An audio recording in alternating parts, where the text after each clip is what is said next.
Hello friends, स्वागत है आपका हमारे यूट्यूब चैनल कॉमर्स के गुरु में। फ्रेंड्स, इस वीडियो में हम लोग देखेंगे रियलाइजेशन अकाउंट के बारे में। रियलाइजेशन का मतलब होता है वसूली करना, ठीक है।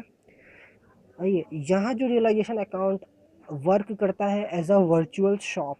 वर्चुअल शॉप का मतलब एक ऐसा दुकान जहाँ पे पार्टनर्स अपने सारे असेट्स को ले जाते हैं बेचने के लिए और अपनी सारी लायबिलिटी को लेके आते हैं ताकि उनका पेमेंट कर सकें, ठीक है। क्या क्या करते हैं भाई, सारे असेट्स को लेके आते हैं, किस लिए? For the purpose of selling. और अपनी लायबिलिटीज़ को लेके आते हैं क्योंकि वो पे ऑफ कर सके, ठीक है। तो वो सारे असेट्स को लेके आते हैं। कौन कौन से असेट्स को? Sir, marketable assets. Marketable assets का मतलब हो गया वो असेट्स जो बिक सकते हैं मार्केट में, ठीक है। वो कौन कौन से असेट्स नहीं है जो नहीं बिकेंगे, वही हम लोग देखेंगे, ठीक। और अगर उनसे कोई एसोसिएटेड रिजर्व्स है, जैसे डेटर का रिजर्व होता है प्रोविज़न, ठीक है। इन्वेस्टमेंट का रिजर्व होता है इन्वेस्टमेंट फ्लक्चुएशन रिजर्व। मशीनरी का, बिल्डिंग का अगर कोई एसोसिएटेड रिजर्व है तो सर हम लोग भी वो भी लेके आएंगे, ठीक। और अगर कोई आउटसाइड लाइबिलिटीज़ है जिसका कि पेमेंट करना है हमें बाहर की तरफ, बाहर इन द सेंस कि और विद इन ऑर्गेनाइजेशन नहीं, आउटसाइड ऑर्गेनाइजेशन। तो अगर उससे कोई लाइबिलिटीज रिजर्व एसोसिएट है तो वो भी हम लोग लेके आएंगे। जैसे वर्कमैन कंपनसेशन, ठीक है, उसकी अगर कोई लाइबिलिटी तो वो हम लोग लेके आएंगे, ठीक है। अगला एग्जाम्पल हम लोग देखते हैं, उसमें हम लोग देखेंगे बैलेंस शीट के आइटम्स कि कैसे कैसे उनको ट्रीट करते हैं और कैसे कैसे हम लोग शॉप में लेके आते हैं, ठीक है। तो सर ये रहा मेरा बैलेंस शीट का आइटम। बैलेंस शीट का आइटम अगर हम लोग देखें तो उसमें हमें दिखेगा कि हमारे पास क्या क्या है। मशीनरी है, फर्नीचर है, लैंड एंड बिल्डिंग है, डेटर्स है, इन्वेस्टमेंट है। एडवर्टीजमेंट सस्पेंस, सर ये मार्केटेबल नहीं है क्योंकि ये मार्केट में बिक नहीं सकता, ये सेलेबल नहीं है, ठीक है। और क्या सेलेबल नहीं है? प्रॉफिट एंड लॉस अकाउंट, ये भी सेलेबल नहीं है, ठीक है। गुडविल सर बिक जाएगा मार्केट में यहाँ पे, ठीक है। तो हम लोग उसको रियलाइजेशन अकाउंट में लेके जाएंगे। तो सर हम लोगों ने क्या क्या देखा? सर ये और ये आइटम सेलेबल नहीं है, मार्केटेबल नहीं है, इसलिए हम लोग नहीं लेके आएंगे। और बैंक अकाउंट को भी नहीं लेके जाएंगे, क्यों? क्योंकि इसका एक अलग से ट्रीटमेंट होता है, ठीक। तो रियलाइजेशन में क्या क्या सारी चीज़ें जाएंगी? सर मशीनरी जाएंगी, फर्नीचर जाएगा, लैंड एंड बिल्डिंग जाएगा, डेटर जाएगा, इन्वेस्टमेंट भी जाएगा। हमने ये भी पढ़ा था कि कोई एसोसिएट अगर रिजर्व है तो सर वो लेके आएंगे हम लोग। तो उन एसेट्स से रिलेटेड जितनी भी मतलब एसोसिएटेड जितने भी रिजर्व्स हैं, जैसे प्रोविजन फॉर बैड डेट किससे एसोसिएट है? सर डेटर से एसोसिएट है। इन्वेस्टमेंट फ्लक्चुएशन रिजर्व से एसोसिएटेड इन्वेस्टमेंट्स, तो वो भी हमारे दुकान में यानी रिवैल्यूएशन अकाउंट में आएगा, ठीक है। कैसे आएगा भी हम लोग देखेंगे। और जितनी भी आउटसाइड लाइबिलिटीज़ है, मतलब कि जिसका आपकी पेमेंट बाहर करना है, सर पेमेंट तो ए का, बी का और सी का भी करना है, लेकिन सर ये आउटसाइड नहीं है इसलिए हम लोग रिलेशन में नहीं लेके आएंगे। क्रेडिटर्स हो गए, बिल्स पेबल हो गए, इनका बाहर की तरफ पेमेंट करना है, विद इन ऑर्गेनाइजेशन या आउटसाइड ऑर्गेनाइजेशन करना है, इसलिए हम लेके आएंगे। और वर्कमैन कंपनसेशन रिजर्व, सर ये जो रिजर्व है ये हम लोग बनाते हैं अपने वर्कर को कंपनसेशन देने के लिए, ठीक है। तो इसका अलग से ट्रीटमेंट है।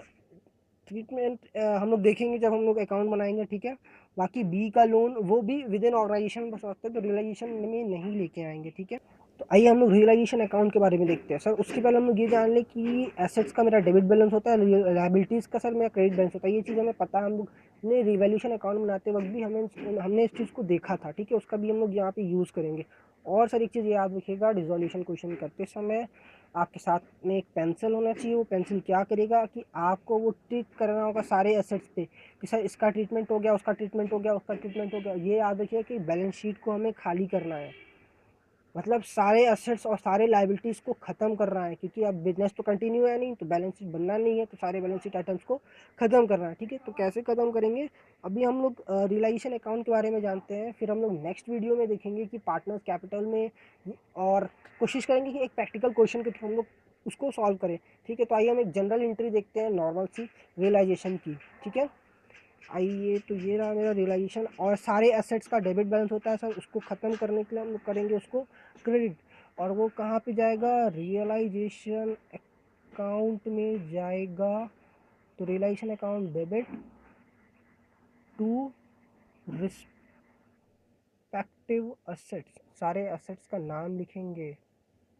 और ये जो सर एंट्री होगी ये याद रखिएगा, हमेशा हमेशा से हमेशा जब भी हम अपने असेट्स या लायबिलिटीज़ को ट्रांसफ़र करेंगे रियलाइजेशन अकाउंट में, वो किस अमाउंट पे करेंगे सर? बुक वैल्यू पे। क्यों? क्योंकि हमें बुक वैल्यू ही नील करनी है।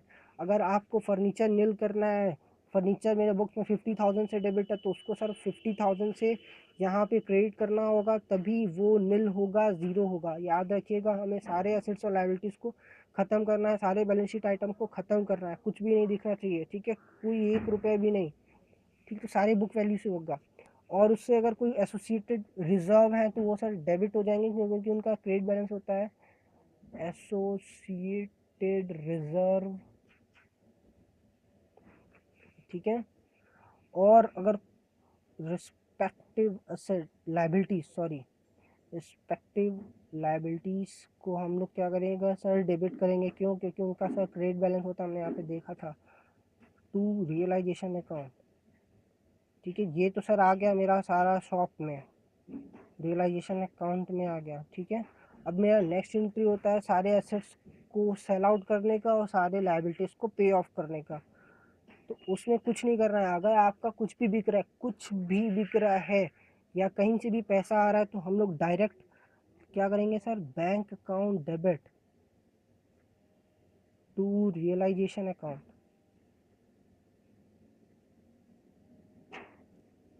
ठीक है।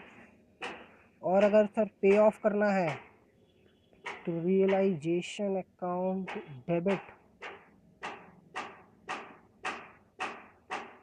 To bank. क्लियर है? क्वेश्चन में अगर बैलेंस शीट में कैश गिवन है तो कैश से हम लोग पे ऑफ करेंगे। सर ये हो गई पेमेंट की एंट्री, और सर ये हो जाएगी हमारे पास रिसिप्ट की एंट्री,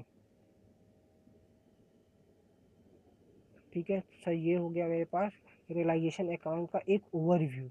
हम लोग डिटेल में और थोड़ा सा अच्छे से जानेंगे जब हम प्रैक्टिकल क्वेश्चन लगाएंगे तो, ठीक है। तो ये रहा कॉन्सेप्ट की बातें, रियलाइजेशन के कॉन्सेप्ट की बातें। नेक्स्ट वीडियो में हम लोग देखेंगे प्रैक्टिकल क्वेश्चन के थ्रू सारे ट्रीटमेंट उसके, ठीक है।